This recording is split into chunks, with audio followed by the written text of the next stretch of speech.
क़ायद जनाब बैरिस्टर असदुद्दीन अवैसी साहब, मुझे आज खुशी है उत्तर प्रदेश आने के लिए।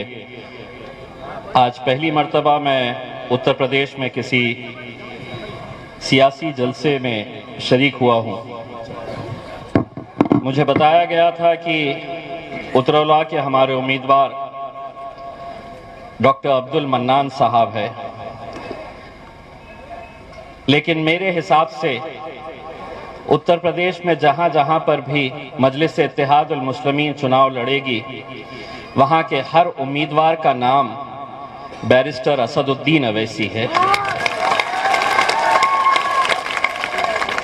चेहरा डॉक्टर मन्नान साहब का हो सकता है, वोट आप डॉक्टर मन्नान साहब को देंगे, लेकिन इस वोट के जरिए जीत हासिल होगी सही मानों में किसी की, तो वो मेरे क़ायद बैरिस्टर असदुद्दीन अवैसी साहब की जीत होगी। इतने सालों तक मेरे भाइयों हमने क्या किया, ये आप भी अच्छी तरह से जानते हैं और मैं भी अच्छी तरह से जानता हूं। कुछ दिन पहले मैंने उत्तर प्रदेश के मुख्यमंत्री का एक बयान सुना था, जिसमें उन्होंने ये बताया था कि एक शख्स यहां पर उत्तर प्रदेश में आ रहा है, सीएए एनआरसी के बारे में वो लोगों को भड़का रहा है। एक तरीके से उन्होंने बिना नाम लिए हमें धमकाने की कोशिश की, डराने की कोशिश की। मैंने सोचा बहुत हो चुका, अब जाना पड़ेगा और जवाब भी देकर आना पड़ेगा। जिस अंदाज में मुख्यमंत्री साहब आपने मेरे क़ायद बैरिस्टर असदुद्दीन अवैसी साहब के बारे में जो कहा, उसका जवाब सिर्फ अकेले मैं नहीं, सिर्फ अकेले उत्तरौला के मुसलमान नहीं, बल्कि इस मुल्क के तमाम मुसलमानों की तरफ से जिस लहजे में आपने हमसे कहा है, उसी लहजे के अंदर हम आपको जवाब देना चाहते हैं। सुनिए, जरा गौर से सुनिए, जहां कहीं पर भी बैठे हैं जरा गौर से सुन लीजिए। राहत इंदौरी साहब का नाम तो सबने सुना होगा। उन्होंने एक बात कही थी, मेरा जवाब उन्हीं की जबानी ये है, कुछ मैं कहूंगा कुछ आप कहेंगे मेरे साथ। सभी का खून शामिल है इस मिट्टी में, सभी का खून शामिल है इस मिट्टी में। ये मुल्क तुम्हारे,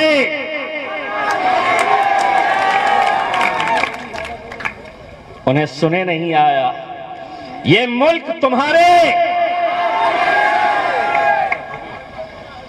आधा मैंने कहा, आधा आपने कहे। अब ये मीडिया वाले जाएंगे,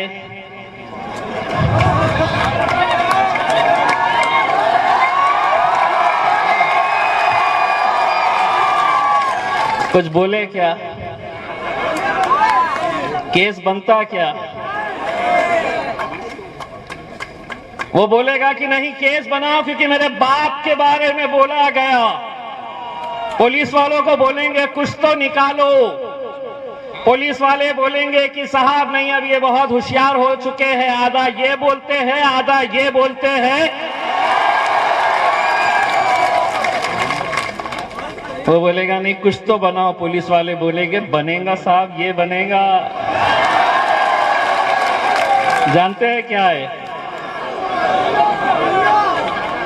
बाबा जी का?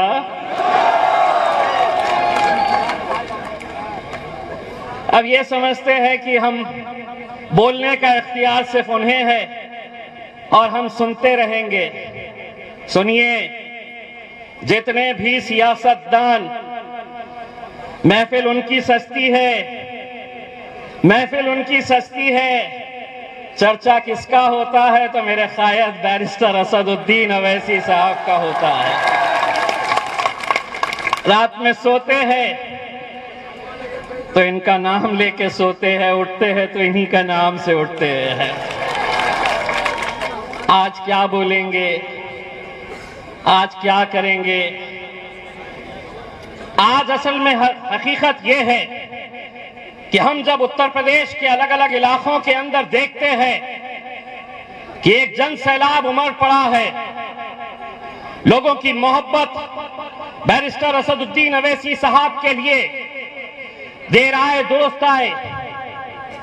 दोस्तों, अगर यहां पर कोई मुझे जानता नहीं है तो मैं अपना तारुफ इस नजरिए से करवाना चाहता हूं कि मैं सिर्फ एक सांसद नहीं हूं, हमारी पहचान ये भी है कि हमने महाराष्ट्र में शिवसेना के गढ़ में उन्हें हराकर हमारे झंडे को हमने लहराया है। बड़ा गर्व था, बड़ा घमंड था, ये हमारा गढ़ है। हमने कहे उसी गढ़ में तुम्हें हम, और मुमकिन है बशर्ते कि हमें एक ताकत बनकर खड़े रहने की जरूरत है। ये सच्चाई है, ये अल्लाह का लाख लाख करम है कि जिस पार्टी के बारे में कहा जाता था कि ये तो सिर्फ हैदराबाद से एक इनका सांसद चुनकर आता है, एक सांसद, ये क्या कर लेगा? अल्हम्दुलिल्लाह अब एक नहीं है। मैं जब चुनकर गया तो भाजपा के एक सांसद ने मुझसे पूछा, अच्छा आप ही है MIM से जो चुन के आए हैं? अल्लाह जी हम ही हैं। तो बोले कितने चुन के आए हैं आप लोग? मैंने कहा 11 चुन के आए हैं। तो बोले 11? अल्लाह 11, एक और एक आपके लिए 2 होते होंगे, एक और एक हम दोनों जब बैठते हैं तो 11 की ताकत रखते हैं। बहुत तकलीफ होती है। बोले पहले वो तो बोलते थे, अब ये दूसरा भी आया है तो बहुत बोलता है। बोलेंगे, क्योंकि 70 सालों से तुम बोलते थे, हम सुनते थे, अब हम बोलेंगे और तुम्हारे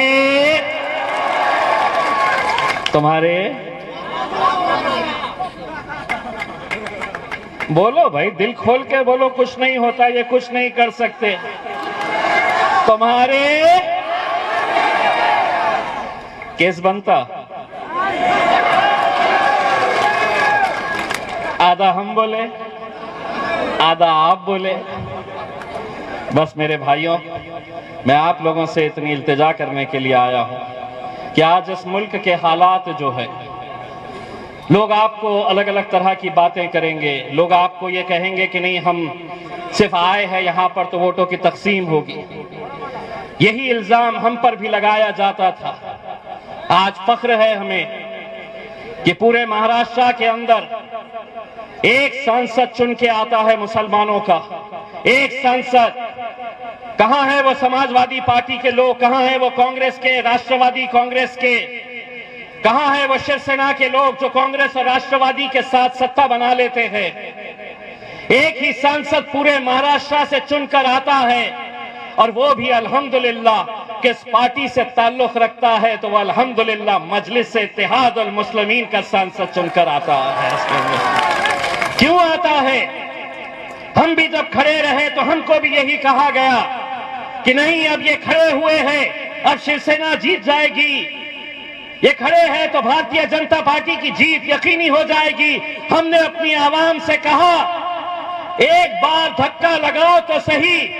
अल्हम्दुलिल्लाह ऐसा धक्का लगाए कि 30 साल से जिस शहर के अंदर शिवसेना जीत कर आती थी, आज वहां पर मेरे मजलिस के झंडे लहराते हैं। एक नेता ने आकर कहा, ये जो चुनकर आया है ना महाराष्ट्र से सांसद, ये सिर्फ एक्सीडेंट था, बोले चुनकर आ गया है। मैंने कहा इंशाअल्लाह अब पूरे हिंदुस्तान के अंदर जहां जहां पर भी मजलिस इलेक्शन लड़ेगी, इस तरह के एक्सीडेंट्स होते रहेंगे। बस आप लोगों से यही इल्तिजा करने के लिए आए हैं मेरे भाइयों, जिस दिन इलेक्शन का दिन आएगा, अलग अलग सियासी जमातों को आपने हर बार आजमाया है। एक बार बैरिस्टर असदुद्दीन अवैसी साहब को, दोस्तों इतना फख्र होता है, मुझे इतना फख्र होता है जब मैं देखता हूं कि पार्लियामेंट के अंदर एक तरफ भारतीय जनता पार्टी के, समाजवादी पार्टी के, कांग्रेस के, राष्ट्रवादी कांग्रेस के असदुद्दीन अवैसी साहब अकेले, लेकिन जिस हिम्मत के साथ वो खड़े रहते हैं, नरेंद्र मोदी की आंखों में आंखें डालकर बोलते हैं, तो मेरे मन में भी ये सवाल आता था कि आखिर असद साहब को हिम्मत कहां से मिलती है। तब ख्याल आया कि ये हिम्मत उन्हें मिलती है यहां से, ये ताकत मिलती है यहां से। तुम साथ में हो तो हम हर मुकाबला करने के लिए तैयार हैं। आपसे कहेंगे कि होगा, आप कितने सीटें लड़ लेंगे, आप कितने जीत कर आ जाएंगे, क्या हुकूमत आप बना सकते हैं? नहीं बनाना है हमें हुकूमत। गूंगे मुक्के बहरे लोगों को संसद में या उत्तर प्रदेश की विधानसभा के अंदर नहीं भिजाना है। लोग जब पूछते हैं कि 2 क्या कर लेंगे, 1 क्या कर लेगा, 4 क्या कर लेंगे, तो मैं उन्हें जवाब देता हूं कि जंगल में कुत्ते और बिल्लियों की गिनती नहीं होती है, शेर कितने हैं ये देखे जाते हैं। शेरों के बच्चों को भिजाओ, शेरों के बच्चों को भिजाओ, और जो बहुत सारे, देखिए ताकत किसकी है ये हमको भी समझने की जरूरत है। आज अलग अलग राजनीतिक पार्टियां इतनी खौफ खाई हुई है, छोटे छोटे दल, जितने दूसरे दल है, सबको ये कह रहे तुम आओ, मैं अकेले नहीं लड़ सकता, तुम भी आ जाओ, मैं नहीं लड़ सकता हूं। हालात तो ये हो गए हैं कि सारे जुगनू महफिल में बैठ गए हैं और ऐलान ये कर दिया गया है कि इस सूरज को कैसे हटाया जाएगा। मेरे भाइयों, ये इलेक्शन इस मुल्क की तकदीर बदल सकता है। ये इलेक्शन मुसलमानों की तस्वीर बदल सकता है, हमारा मुस्तकबिल बदल सकता है। सिर्फ एक चुनावी क्षेत्र की हम बात नहीं कर रहे हैं, जितनी सीटें उत्तर प्रदेश से मजलिस को मिलेगी, आप ये समझ लीजिएगा कि पूरे हिंदुस्तान के अंदर हमारी सियासत, हमारी क़यादत जिंदा होगी। और उसे जिंदा करने का अगर किसी के सर पे सहरा जाएगा तो मेरे कायद के ऊपर जाएगा, जिन्होंने इस मुल्क के मुसलमानों को सिखाया है कि इस मुल्क के अंदर रहना है, जीना है, तो सर ऊंचा करके, सर अपना सीना चौड़ा करके चलो। ये सीख हमें मिली है। मेरे भाइयों, नतीजे आने के बाद हम भी फख्र से ये कहना चाहिए, हमने भी ये कहना चाहिएगा कि उतरौला में डॉक्टर मन्नान साहब के लिए इत्तेहाद की भीख मांगने के लिए हम भी आपके दरबार में आए थे और आपने हमारी झोली अपने वोटों से भर दिए हैं। हम उम्मीद करेंगे कि इंशाअल्लाह आने वाले वक्त के अंदर मजलिस के जहां जहां उम्मीदवार है, वहां से आप हमारे मजलिस के उम्मीदवारों को ताकत दीजिए। दोस्तों, मुझे मालूम है कि मेरा आपका रिश्ता क्या है। मैं जब इलेक्शन में खड़ा हुआ था, आपने मुझे वोट नहीं डाला, आप डाल नहीं सकते, लेकिन मेरे जीत में, हमारी जीत में आप लोगों का बहुत बड़ा हाथ है। वो किस तरह से कि इलेक्शन मैं लड़ रहा था, लेकिन अल्लाह की बारगाह में सिजदा आप लोगों ने किया था कि अल्लाह इन्हें जिता दे। वो रिश्ता था हमारा।